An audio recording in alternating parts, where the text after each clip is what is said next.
इंतज़ार तुहानू भी रहिंदा ते कोशिश साडी भी रहिंदी है कि छेती छेती बड़े हो सबब कि असी करिए सिद्धा तुहाडे नाल संपर्क उन्हां नाल संपर्क करिए जो रिजक दी राखी करदे ने।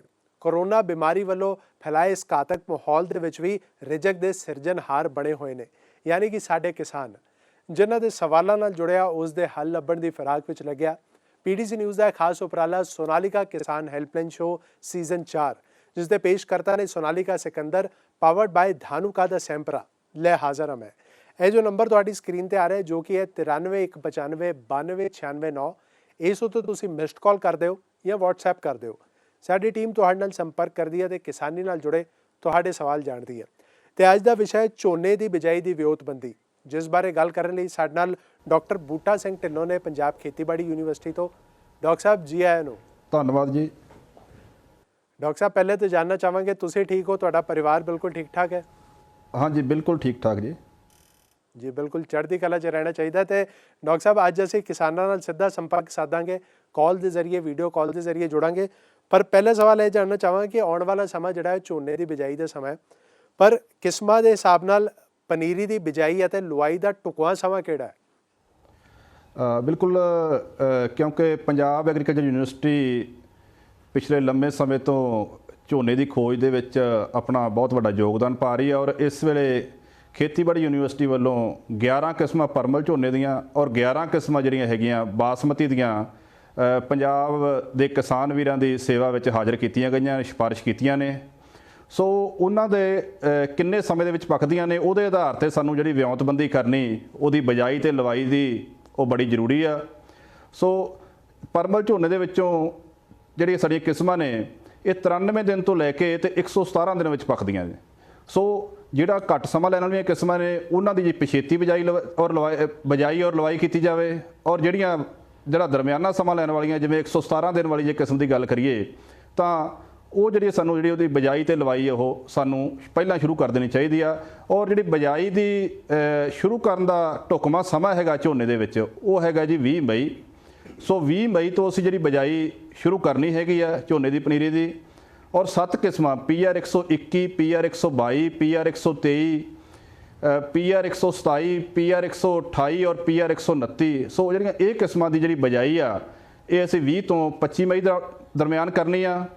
और जी PR 127, PR 124 और HKR 47 ਜਿਹੜੀਆਂ 3 ਕਿਸਮਾਂ ਨੇ ਇਹਨਾਂ ਦੀ ਜਿਹੜੀ ਅਸੀਂ ਜਿਹੜੀ ਬਿਜਾਈ ਆ ਉਹ 25 ਤੋਂ 30 ਮਈ ਦੇ ਦਰਮਿਆਨ ਕਰਨੀ ਆ। ਔਰ ਸਭ ਤੋਂ ਘੱਟ ਸਮਾਂ ਲੈਣ ਵਾਲੀ ਜਿਹੜੀ ਕਿਸਮ PR 126 ਆ ਜਿਹੜੀ ਕਿ ਸਿਰਫ 93 ਦਿਨਾਂ ਦੇ ਵਿੱਚ ਪੱਕ ਜਾਂਦੀ ਆ ਲਵਾਈ ਤੋਂ ਬਾਅਦ। ਸੋ ਇਹਦੀ ਜਿਹੜੀ ਆ ਪਨੀਰੀ ਦਾ ਬਿਜਾਈ ਦਾ ਢੁਕਵਾਂ ਸਮਾਂ ਹੈਗਾ ਉਹ 5 ਤੋਂ ਜਿਹੜਾ 10 ਜੂਨ ਦੇ ਵਿੱਚ ਹੈਗਾ। 5 ਤੋਂ 10 ਜੂਨ ਦੇ ਵਿੱਚ ਆਪਾਂ ਜਿਹੜੀ ਬਿਜਾਈ ਕਰਨੀ ਆ। ਔਰ ਇਸ ਤਰ੍ਹਾਂ ਜੇ ਗੱਲ ਕਰੀਏ ਬਾਸਮਤੀ ਕਿਸਮਾਂ ਦੀ, ਸੋ ਬਾਸਮਤੀ ਕਿਸਮਾਂ ਜਿਹੜੀਆਂ ਨੇ ਆਮ ਸਭ ਤੋਂ ਜਿਹੜੀ ਪ੍ਰਚਲਿਤ ਕਿਸਮ ਹੈਗੀ ਆ ਪੂਸਾ ਬਾਸਮਤੀ 1121, ਪੂਸਾ ਬਾਸਮਤੀ 1718 ਜਾਂ ਪੂਸਾ ਬਾਸਮਤੀ 1509। ਸੋ ਇਹ ਜ਼ਿਆਦਾ ਪ੍ਰਚਲਿਤ ਕਿਸਮਾਂ ਨੇ। ਸੋ ਇਹਦੇ ਬਦਲ ਦੇ ਵਿੱਚ ਪੰਜਾਬ ਬਾਸਮਤੀ 5, ਪੰਜਾਬ ਬਾਸਮਤੀ 4, ਸੋ ਇਹ ਵੀ ਕਿਸਮਾਂ ਸਾਡੇ ਕਿਸਾਨ ਵੀਰ ਅਪਣਾ ਰਹੇ ਆ। ਸੋ ਪੂਸਾ ਬਾਸਮਤੀ 1121, ਪੂਸਾ ਬਾਸਮਤੀ 1718, ਪੰਜਾਬ ਬਾਸਮਤੀ 4, ਪੰਜਾਬ ਬਾਸਮਤੀ 5। ਸੋ ਜਿਹੜੀਆਂ ਇਹ ਕਿਸਮਾਂ ਨੇ ਇਹਨਾਂ ਦੀ ਜਿਹੜਾ ਬਿਜਾਈ ਦਾ ਢੁਕਵਾਂ ਸਮਾਂ ਜਿਹੜਾ ਹੈਗਾ ਉਹ ਹੈਗਾ ਜੂਨ ਦਾ ਪਹਿਲਾ 15ਵਾਂ ਯਾਨੀ 1 ਤੋਂ 15 ਜੂਨ। ਔਰ ਜਿਹੜੀਆਂ ਸਾਡੀਆਂ ਜਿਵੇਂ ਪਾਕਿਸਤਾਨੀ ਬਾਸਮਤੀਆਂ ਜਿਨ੍ਹਾਂ ਦੀ ਜਿਹੜੀ ਬੜੀ ਵਧੀਆ ਕੁਆਲਿਟੀ ਲਈ ਜਾਣੀਆਂ ਜਾਂਦੀਆਂ ਨੇ 370, 386 ਜਾਂ ਉਹਦੇ ਨਾਲ ਦੀ ਜਿਹੜੀ ਕਿਸਮ CSR 30 ਵੀ ਸਿਫਾਰਿਸ਼ ਕੀਤੀ ਗਈ ਆ। ਔਰ ਇੱਕ ਜਿਹੜੀ ਆਪਾਂ ਗੱਲ ਕੀਤੀ ਸੀ ਘੱਟ ਸਮਾਂ ਲੈਣ ਵਾਲੀ ਕਿਸਮ 1509 ਪੂਸਾ ਬਾਸਮਤੀ 1509। ਸੋ ਜਿਹੜੀਆਂ ਇਹ 4 ਕਿਸਮਾਂ ਨੇ ਇਹਨਾਂ ਦੀ ਬਿਜਾਈ ਦਾ ਜਿਹੜਾ ਢੁਕਵਾਂ ਸਮਾਂ ਹੈਗਾ ਉਹ ਜੂਨ ਦਾ ਦੂਜਾ 15ਵਾੜਾ ਹੈਗਾ। ਯਾਨੀ 16 ਜੂਨ ਤੋਂ ਲੈ ਕੇ ਤੇ 30 ਜੂਨ ਤੱਕ ਆਪਾਂ ਇਹਦੀ ਬਿਜਾਈ ਕਰਨੀ ਆ। ਔਰ ਜੇ ਆਪਾਂ ਗੱਲ ਕਰੀਏ ਲਵਾਈ ਦੀ, ਸੋ ਲਵਾਈ ਲਈ ਜਿਹੜੀ ਹੈਗੀ ਆ ਢੁਕਵਾਂ ਸਮਾਂ ਇਹ ਹੈ ਕਿ ਜਿਹੜੀਆਂ ਇਹਨਾਂ ਕਿਸਮਾਂ ਦੀ ਵੱਖ-ਵੱਖ ਕਿਸਮਾਂ ਦੀ ਪਨੀਰੀ ਦੀ ਉਮਰ ਦੇ ਹਿਸਾਬ ਨਾਲ ਜਿਹੜੀਆਂ ਘੱਟ ਸਮਾਂ ਲੈਣ ਵਾਲੀਆਂ ਕਿਸਮਾਂ ਨੇ ਜਿਵੇਂ ਪੂਸਾ ਬਾਸਮਤੀ 1509 ਆ ਇਹਦੀ ਸਾਨੂੰ 25 ਦਿਨ ਦੀ ਪਨੀਰੀ ਵਰਤਣੀ ਚਾਹੀਦੀ ਆ। ਔਰ ਇਸ ਦੇ ਨਾਲ ਜਿਹੜੀਆਂ ਜੇ ਪਰਮਲ ਝੋਨੇ ਦੇ ਵਿੱਚ ਗੱਲ ਕਰੀਏ PR 124 ਆ, PR 126 ਆ। ਸੋ ਇਹਨਾਂ ਕਿਸਮਾਂ ਦੀ ਜਿਹੜੀ ਸਾਨੂੰ 25 ਤੋਂ 30 ਦਿਨ ਦੀ ਜਿਹੜੀ ਪਨੀਰੀ ਉਹ ਢੁਕਵੀਂ ਮੰਨੀ ਗਈ ਆ। ਸੋ ਇਹ ਸਾਨੂੰ ਜਦੋਂ ਅਸੀਂ ਬੀਜ ਦੀ ਪਨੀਰੀ ਤਾਂ 25 ਤੋਂ 30 ਦਿਨ ਬਾਅਦ ਅਸੀਂ ਇਹਦੀ ਆਪਾਂ ਖੇਤਾਂ ਦੇ ਵਿੱਚ ਉਹ ਲਵਾਈ ਕਰ ਦੇਣੀ ਆ।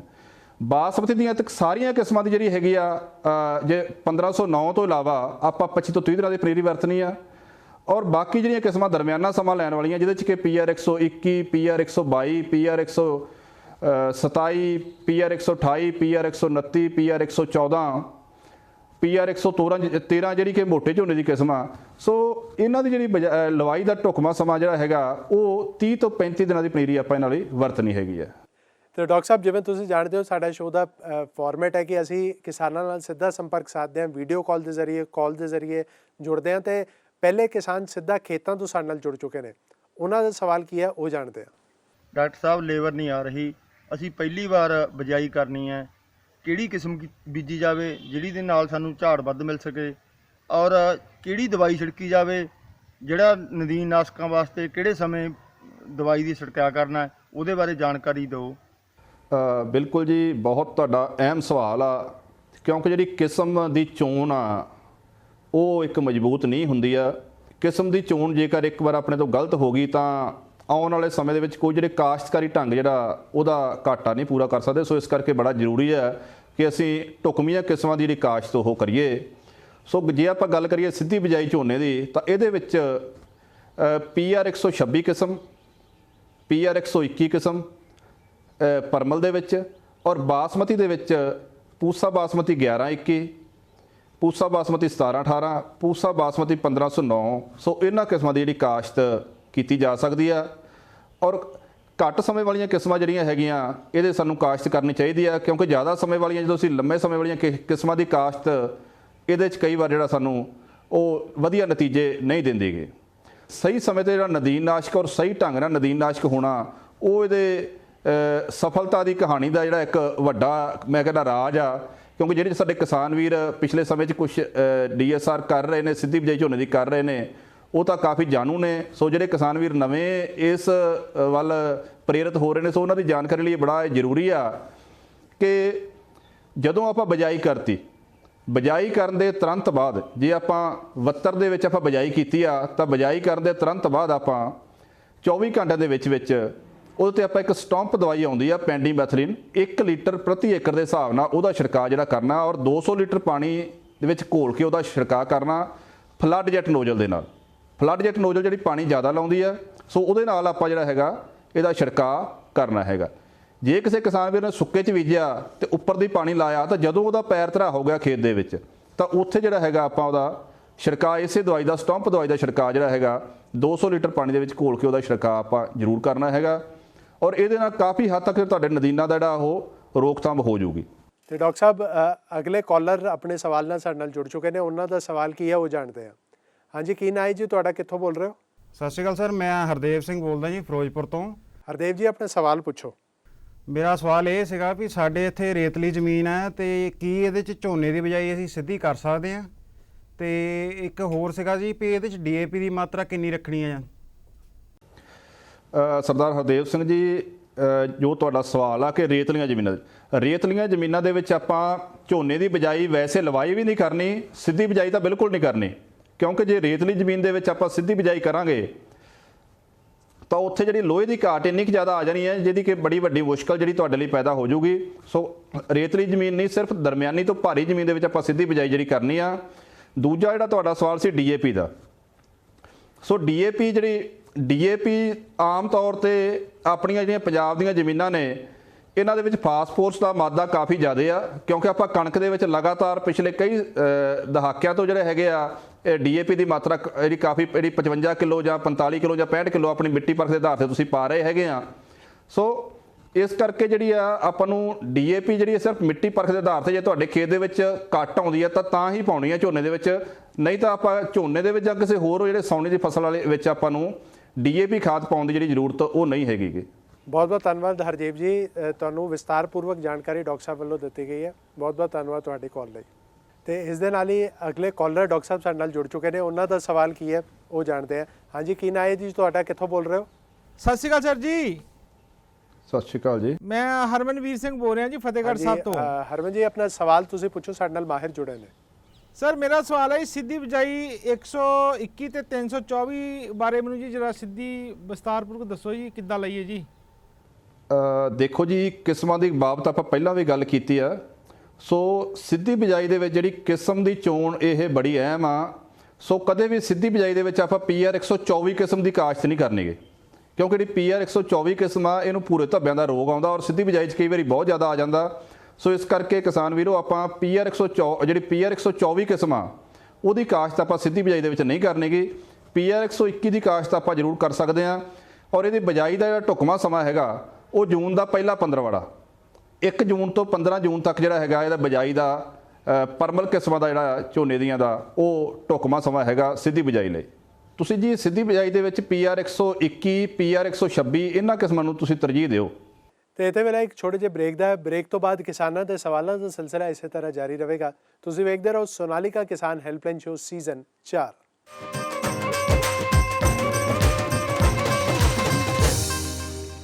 ਬ੍ਰੇਕ ਤੋਂ ਬਾਅਦ ਮੁੜ ਤੋਂ ਤੁਹਾਡਾ ਸਵਾਗਤ ਹੈ। ਤੁਸੀਂ ਵੇਖ ਰਹੇ ਹੋ ਸੋਨਾਲੀਕਾ ਕਿਸਾਨ ਹੈਲਪਲਾਈਨ ਸ਼ੋ ਸੀਜ਼ਨ 4 ਤੇ ਸਾਡੇ ਨਾਲ ਡਾਕਟਰ ਬੂਟਾ ਸਿੰਘ ਢਿੱਲੋਂ ਨੇ ਪੰਜਾਬ ਖੇਤੀਬਾੜੀ ਯੂਨੀਵਰਸਿਟੀ ਤੋਂ ਤੇ ਅੱਜ ਦਾ ਵਿਸ਼ਾ ਹੈ ਝੋਨੇ ਦੀ ਬਿਜਾਈ ਦੀ ਵਿਉਂਤਬੰਦੀ।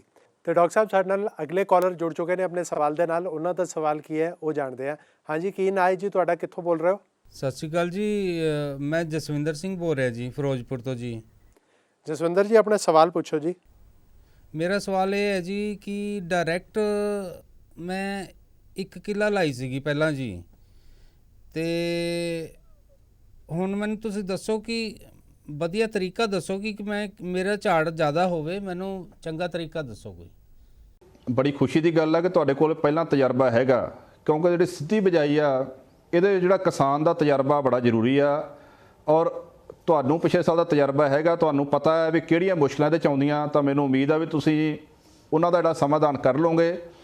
ਸੋ ਜੇ ਗੱਲ ਕਰੀਏ ਇਹਦੇ ਢੰਗ ਦੀ, ਸੋ ਇਹਦਾ ਜਿਹੜਾ ਵਧੀਆ ਢੰਗ ਹੈਗਾ ਇਸੇ ਸਾਲ ਅਸੀਂ ਯੂਨੀਵਰਸਿਟੀ ਵੱਲੋਂ ਜਿਹੜਾ ਆਜ਼ਾਦ ਕੀਤਾ ਗਿਆ ਉਹ ਇਹ ਆ ਵੀ ਆਪਾਂ ਇਹਨੂੰ ਵੱਤਰ ਦੇ ਵਿੱਚ ਬੀਜੋ। ਜਦੋਂ ਬਿਜਾਈ ਕਰਨੀ ਆ ਤਾਂ ਉਸ ਤੋਂ ਪਹਿਲਾਂ ਜਿਹੜਾ ਹੈਗਾ ਭਰਵੀਂ ਰੌਣੀ ਲਾ ਕੇ ਖੇਤ ਨੂੰ ਤੇ ਪੂਰੇ ਤਾਰ ਵੱਤਰ ਦੇ ਵਿੱਚ ਬੀਜਣਾ ਆਪਾਂ।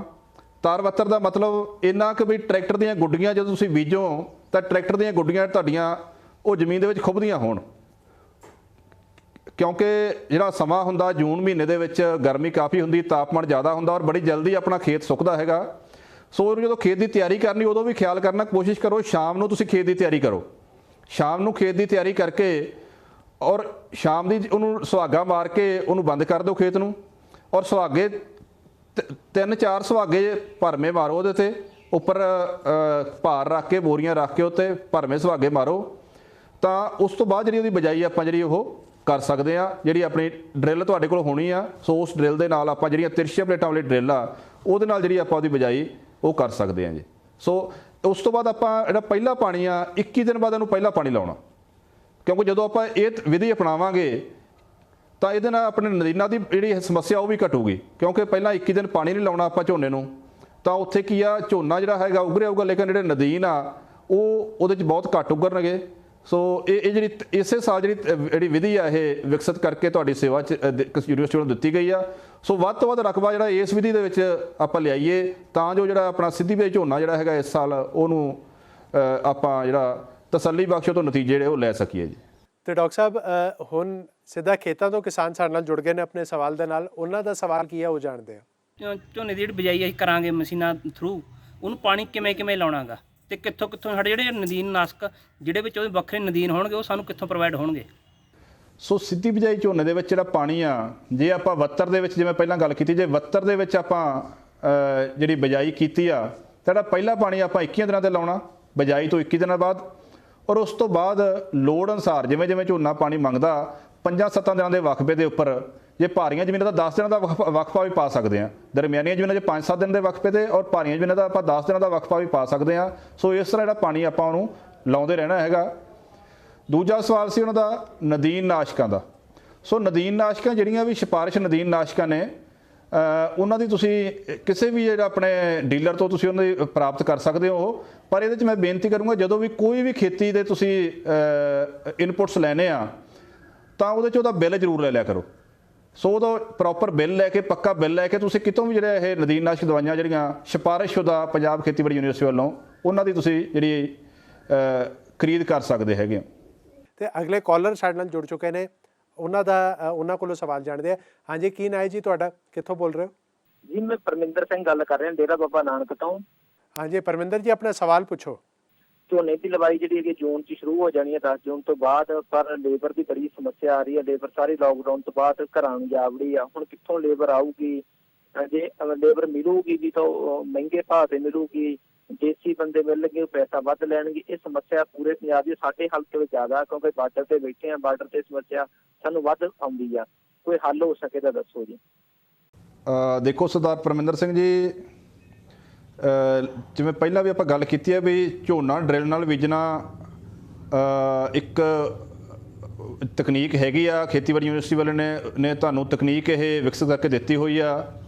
ਸੋ ਇਹਦੇ ਵਿੱਚ 2-3 ਗੱਲਾਂ ਦਾ ਜ਼ਰੂਰ ਖਿਆਲ ਰੱਖਣਾ। ਇੱਕ ਤਾਂ ਜਿਹੜੀ ਜ਼ਮੀਨ ਆ ਇਹ ਦਰਮਿਆਨੀ ਤੋਂ ਭਾਰੀ ਹੋਵੇ, ਲੇਜ਼ਰ ਲੈਵਲਰ ਹੋਇਆ ਹੋਵੇ ਤੁਹਾਡਾ ਖੇਤ, ਔਰ ਉਸ ਤੋਂ ਬਾਅਦ ਜਿਹੜੀ ਬਿਜਾਈ ਲਈ ਢੁਕਵੀਂ ਤੁਹਾਡੇ ਕੋਲ ਮਸ਼ੀਨਰੀ ਹੋਵੇ। ਉਹ ਢੁਕਵੀਂ ਮਸ਼ੀਨਰੀ ਜਾਂ ਤਾਂ ਇਹ ਆ ਵੀ ਸਭ ਤੋਂ ਪਹਿਲਾਂ ਤਾਂ ਜਿਹੜੇ ਪ੍ਰੈਫਰ ਕਰੋ ਜੇ ਤੇਰੇ ਕੋਲ ਲੱਕੀ ਸੀਡ ਡਰਿਲ ਆ ਜਿਹੜੀ ਕਿ ਸਪਰੇਅ ਨਾਲ ਕਰਦੀ ਆ ਬਿਜਾਈ ਦੇ।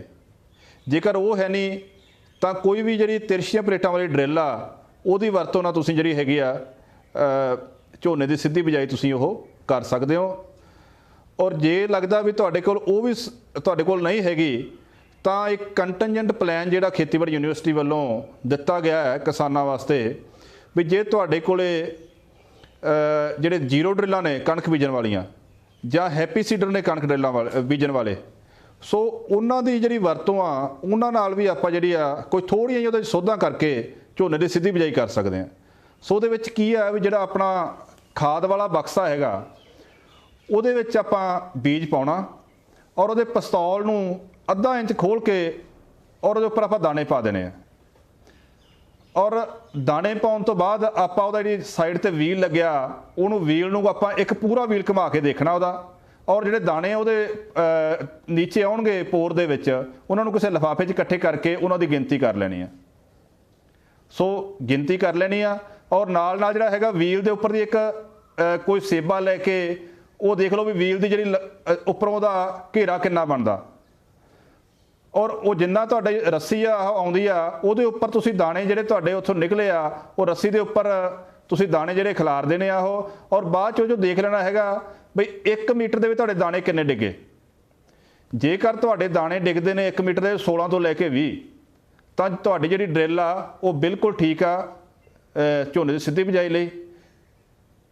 ਜੇਕਰ ਵੱਧ ਡਿੱਗਦੇ ਨੇ ਤਾਂ ਉਹਦੇ ਲਈ ਕੀ ਕਰਨਾ ਹੈਗਾ, ਜਿਹੜਾ ਪਹਿਲਾ ਤਰੀਕਾ ਤਾਂ ਇਹ ਆ, ਜੇ ਮੰਨ ਲਓ ਤੁਹਾਡੇ 40 ਦਾਣੇ ਡਿੱਗ ਰਹੇ ਆ 20 ਦੀ ਬਜਾਏ, ਤਾਂ ਕੀ ਕਰਨਾ ਤੁਸੀਂ ਜਿਹੜੀ ਗਰਾਰੀ ਆ ਡਰਿਲ ਦੀ ਜਿੰਨੇ ਦੰਦਿਆਂ ਵਾਲੀ ਤੋਂ ਦੁੱਗਣੇ ਦੰਦਿਆਂ ਵਾਲੀ ਗਰਾਰੀ ਲਾ ਦਿਓ, ਤਾਂ ਆਪਣੇ ਆਪ ਤੁਹਾਡੇ ਜਿਹੜੇ ਦਾਣੇ ਆ ਉਹ ਜਿੱਥੇ 40 ਡਿਗਰੀ ਸੀ ਤੇ 20 ਡਿੱਗਣਗੇ, ਜਿਹੜੇ ਕਿ ਬਿਲਕੁਲ ਸਹੀ ਆ। ਦੂਜਾ ਢੰਗ ਇਹ ਆ ਵੀ ਜਿਹੜਾ ਤੁਹਾਡਾ ਖਾਦ ਵਾਲੇ ਬਕਸੇ ਦੇ ਵਿੱਚ ਜਿਹੜਾ ਰੋਲਰ ਹੁੰਦਾ ਉਹ 'ਚ 8 ਤੋਂ 10 ਝਰੀਆਂ ਹੁੰਦੀਆਂ, ਔਰ ਤੁਸੀਂ ਕੀ ਕਰਨਾ ਉਹਦੇ ਚੋਂ ਇੱਕ ਇੱਕ ਝਰੀ ਛੱਡ ਕੇ ਆਲਟਰਨੇਟ ਝਰੀ ਨੂੰ ਜਿਹੜਾ ਹੈਗਾ ਮੋਮ ਨਾਲ ਬੰਦ ਕਰ ਦੇਣਾ, ਔਰ ਉਹਦੇ ਪਿਸਤੌਲ ਨੂੰ ਉਸੇ ਤਰ੍ਹਾਂ ਅੱਧਾ ਇੰਚ ਖੋਲ੍ਹਣਾ। ਆਪਾਂ ਅੱਧਾ ਇੰਚ ਤਾਂ ਖੋਲ੍ਹਣਾ ਕਿਉਂਕਿ ਜੇ ਇਹਦੋਂ ਘੱਟ ਹੋਊਗਾ ਤਾਂ ਉਹ ਦਾਣੇ ਤੋੜੂਗਾ। ਸੋ ਅੱਧਾ ਇੰਚ ਖੋਲ੍ਹ ਕੇ ਆਪਾਂ ਜਿਹੜਾ ਹੈਗਾ ਉਹਦੇ ਥੱਲੇ ਉਸੇ ਤਰ੍ਹਾਂ ਆਪਾਂ ਜਿਹੜੇ ਦਾਣੇ ਆ ਉਹ ਆਪਾਂ ਗਿਣ ਲੈਣੇ ਆ। ਜਦੋਂ ਉਹਦਾ ਵੀਲ ਘੁਮਾ ਕੇ ਤੇ ਵੀਲ ਦੇ ਵਿੱਚ ਆਪਾਂ ਜਿਹੜਾ ਉਹਦਾ ਉਸੇ ਤਰ੍ਹਾਂ ਵੀਲ ਦੇ ਉੱਤੇ ਆਪਾਂ ਆਪਣੇ ਲਾ ਕੇ ਦੇਖਣਾ ਹੈਗਾ ਇੱਕ ਸੇਬਾ ਉੱਪਰ ਦੀ ਘੁਮਾ ਕੇ ਵੀ ਕਿੰਨੇ ਮੀਟਰ ਦਾ ਹੈਗਾ। ਸੋ ਜੇਕਰ ਤੁਹਾਡਾ ਪ੍ਰਤੀ ਮੀਟਰ ਉਸੇ ਦਾਣੇ ਤੁਹਾਡੇ 16 ਤੋਂ 20 ਡਿੱਗ ਰਹੇ ਆ ਤਾਂ ਇਟ ਮੀਨਸ ਤੁਹਾਡੀ ਜਿਹੜੀ ਡਰਿਲ ਆ ਉਹ ਠੀਕ ਆ। ਜੇਕਰ ਵੱਧ ਡਿੱਗ ਰਹੇ ਆ ਘੱਟ ਡਿੱਗ ਰਹੇ ਆ ਤਾਂ ਉਹਦੇ ਹਿਸਾਬ ਨਾਲ ਜਿਹੜੀਆਂ ਝਰੀਆਂ ਤੁਸੀਂ ਉਹਦੀਆਂ ਬੰਦ ਕਰ ਸਕਦੇ ਹੋ ਜਾਂ ਵਧਾ ਸਕਦੇ ਹੋ ਜਾਂ ਘਟਾ ਸਕਦੇ ਹੋ। ਸੋ ਇਹਦੇ ਲਈ ਥੋੜ੍ਹਾ ਜਿਹਾ ਤੁਹਾਨੂੰ ਹਿੰਮਤ ਕਰਨੀ ਪਊਗੀ, ਆਪ ਮਿਹਨਤ ਕਰਨੀ ਪਊਗੀ, ਜਾਂ ਕਿਸੇ ਹੋ ਸਕਦਾ ਤੁਹਾਨੂੰ ਮਿਸਤਰੀ ਦੀ ਸਲਾਹ ਵੀ ਲੈਣੀ ਪੈ ਜਾਵੇ ਇਹਦੇ ਵਿੱਚ। ਸੋ ਇਸ ਤਰੀਕੇ ਨਾਲ ਜਿਹੜਾ ਹੈਗਾ ਆਪਾਂ ਇਹਨਾਂ ਜਿਹੜੀਆਂ ਆਪਣੇ ਘਰੇ ਮਸ਼ੀਨਰੀ ਪਈ ਆ ਉਹਦੀ ਵਰਤੋਂ ਨਾਲ ਜਿਹੜਾ ਆਪਾਂ ਡਰਿਲ ਜਿਹੜੀ ਆਪਾਂ ਸੋਧ ਕੇ ਉਹਨੂੰ ਝੋਨੇ ਦੀ ਜਿਹੜੀ ਸਿੱਧੀ ਬਿਜਾਈ ਉਹ ਕਰ ਸਕਦੇ ਹਾਂ। ਸੋ ਇੱਥੇ ਖਿਆਲ ਇਹ ਰੱਖਣਾ ਵੀ ਜਿਹੜਾ ਸਾਡਾ 1 ਮੀਟਰ ਲੰਬਾਈ ਦੇ ਵਿੱਚ 16 ਤੋਂ 20 ਦਾਣੇ ਜਿਹੜੇ ਡਿੱਗਣੇ ਉਹ ਚਾਹੀਦੇ ਆ। ਤਾਂ ਜੇ ਇੰਨੇ ਡਿੱਗਦੇ ਆ ਤਾਂ ਤੁਹਾਡੀ ਜਿਹੜੀ ਡਰਿਲ ਆ ਉਹ ਕੈਲੀਬਰੇਟ ਆ, ਬੀਜਣ ਲਈ ਉਹ ਸਹੀ ਆ। ਇੱਥੇ ਵੇਲੇ ਇੱਕ ਛੋਟੇ ਜਿਹੇ ਬ੍ਰੇਕ ਦਾ, ਬ੍ਰੇਕ ਤੋਂ ਬਾਅਦ ਅਗਾਵਧੂ ਕਿਸਾਨ ਦੇ ਨਾਲ ਮੁਲਾਕਾਤ ਕਰਾਂਗੇ ਤੇ ਨਾਲ ਹੀ ਹੋਣਗੇ ਟਿਪਸ ਫॉर ਟਰੈਕਟਰ। ਤੁਸੀਂ ਵੇਖਦੇ ਰਹੋ ਸੋਨਾਲੀਕਾ ਕਿਸਾਨ ਹੈਲਪਲਾਈਨ ਸ਼ੋ ਸੀਜ਼ਨ 4।